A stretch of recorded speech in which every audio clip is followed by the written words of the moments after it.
La plupart des chrétiens pratiquent traditionnellement leur culte le dimanche.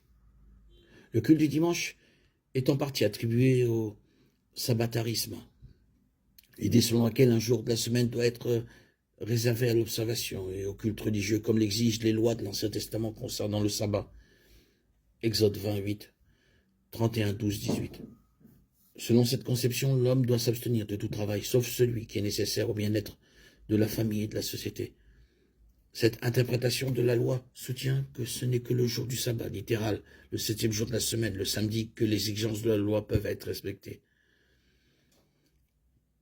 Les adeptes du semi-sabbatarianisme, dès le IVe siècle après Jésus-Christ, croyaient essentiellement comme les sabbatariens, à l'exception du fait qu'ils transféraient ces exigences du samedi au dimanche, le premier jour de la semaine, le jour où le Christ est ressuscité des morts.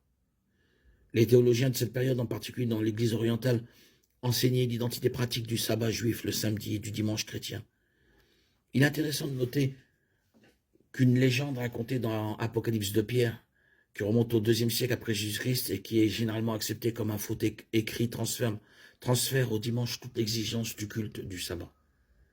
Un homme nommé Albertus Magnus a donné de l'élan à ce mouvement croissant, suggérant que le semi-sabbatarianisme soit divisé en deux parties.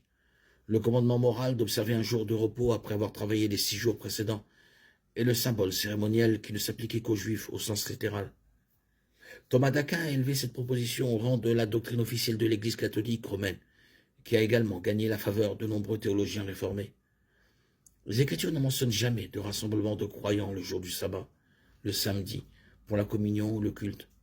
Cependant, il existe des passages clairs qui mentionnent le premier jour de la semaine, le dimanche.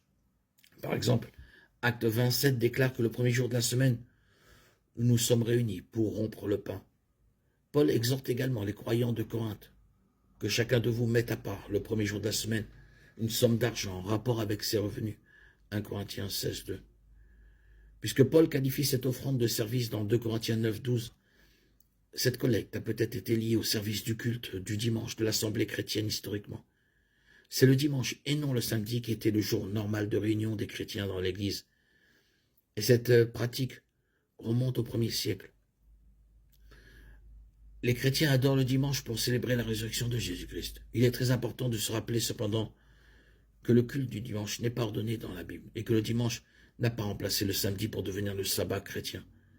Bien que le Nouveau Testament décrive les chrétiens se rassemblant et se prosternant le dimanche, il n'indique nulle part que le dimanche a remplacé le samedi comme sabbat.